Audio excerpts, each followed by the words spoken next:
大家好，我是班达远。我今天会告诉你们马拉维的天气。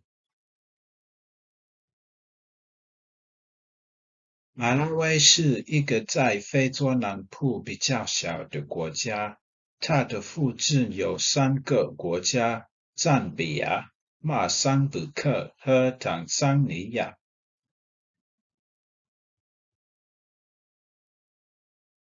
马拉维有3个季节：雨季、冬天和夏天。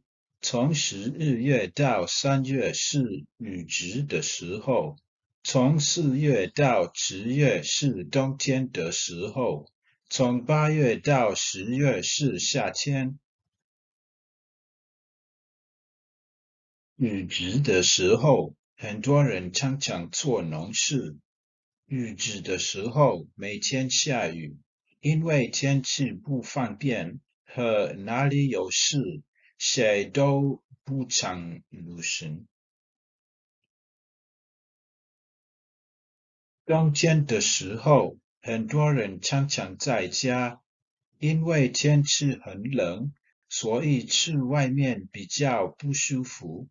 冬天没有下雨。夏天的时候，很多人喜欢去野生动物园看动物。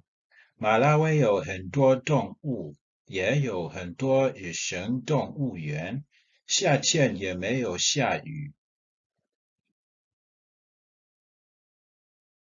我觉得马拉维的天气很舒服，因为不太冷，不太热，也没有整年的雨。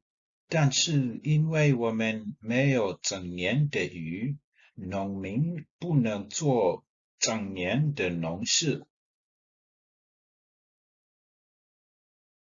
我觉得台湾的天气比马拉维更好，因为台湾有整年的雨。我很喜欢下雨，也很喜欢绿色的风景，所以我比较喜欢台湾的天气。谢谢大家。